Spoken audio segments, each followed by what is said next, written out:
probably not a surprise to anyone that all four speakers emphasized the fact that we're not going to be able to solve these problems that have been dominated by discourse on technical and scientific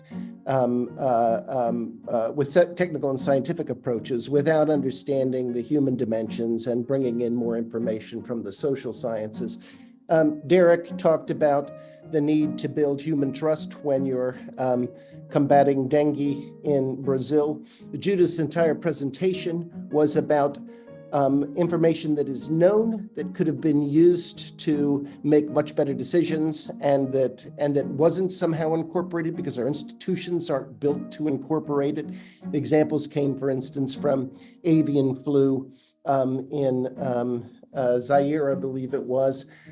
Sarah talked about the need for community level engagement to be able to prepare communities to use the information that her agency delivers. And Nick emphasized that it's as correct to say that production pressures caused the Challenger accident as much as it's correct to say that the failure of a seal caused the Challenger accident. The problem is, what to do about it when you've got problems of global scale. The one recipe that came through repeatedly, and including in Arthi's question, is that we need more information and more timely information about these ongoing threats at a global scale because we don't know enough and we are going to be surprised, all right? And so we need situational awareness, all right, if we're going to use the aircraft carrier lingo, even if we don't have situational authority, all right? It's 1 for 2 is better than nothing.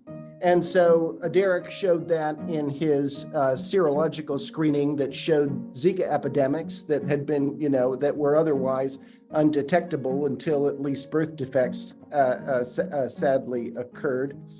Sarah talked about this at some length, right? And Nick talked about it too in his description of the need for adaptability to prevent lock-in to begin with.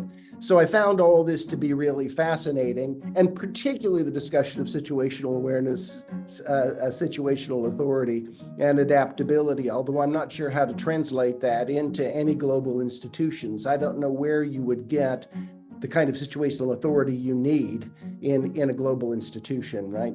I want to put my thumb on the scales of one topic that wasn't mentioned much in the discussion, and that was Sarah's description and cataloging of compound events, because I think this might actually provide a way forward for trying to bring together information on the science and technical side and from the social sciences.